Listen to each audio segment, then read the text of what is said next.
Hi friends, కర్మఫలం అంటే ఎలా ఉంటుందో ఇప్పుడు ఈ వీడియో చూసి మీరు తెలుసుకోండి.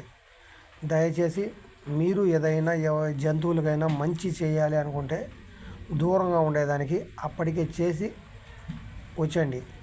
అదే బెస్ట్ సొల్యూషను. మా లాంటి వాళ్ళకన్నీ ఒకటి ఉన్నా అది 100 అవుతుంది. ఆ కోడి చూసినారు ఇప్పుడు, ఆ కోడి 6 నెలల ముందు రోడ్లో పడి వేరే వ్యాన్లో నుంచి రోడ్లో పడింది. 6 నెలలు అయింది.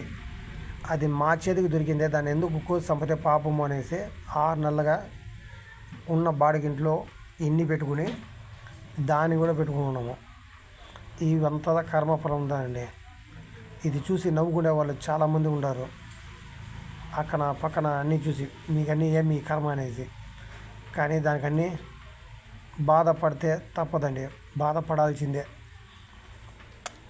వేరే మార్గం లేదు. దయచేసి ఎవరన్నా ఈ వీడియో చూసినారంటే మీ దగ్గర నుంచి ఏ సహాయము ఒక్క రూపాయి కూడా వద్దండి.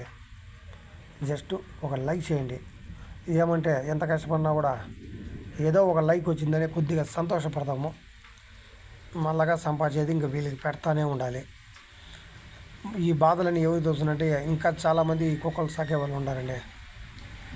వాళ్ళకి తెలుసును వాళ్ళు పడే నరకం ఎట్లుంటుందని వాళ్ళదా తెలుసును. కానీ చూసేవాళ్ళు వీడియోలో ఎంత పుణ్యం చేసి పెట్టుకుంటారా, ఆడాడ మనుషులుగా చూడరంటే చూస్తామండి. ఎంతమంది కనీసము ఏ జంతువులకు హెల్ప్ చేయకపోయినా కూడా ఒక చిన్న లైక్ అయినా చేస్తారని భావిస్తున్నా. చూస్తాం ఎంతవరకు మానవుడి పైన ప్రేమ అభిమానం ఇంకో మానవుడికి ఉందా అనేది దీంట్లో చూడాలండి. ఏమంటే లోకం చాలా చెడిపోతుంది. 100 కేజీ మూటలు ఎత్తేవాడు ఇప్పుడు 10 కేజీ మూటలు ఎత్తానంటే ఏమైపోతుంది. అప్పట్లో ఒకడు ఇంట్లో పనిచేస్తే ఆరోగ్యం అందరికీ బాగుంది. ఇప్పుడు ఇంట్లో ఉండే వాళ్ళు అందరూ పని చేసినా కూడా అప్పుల్లా మిగిలింది.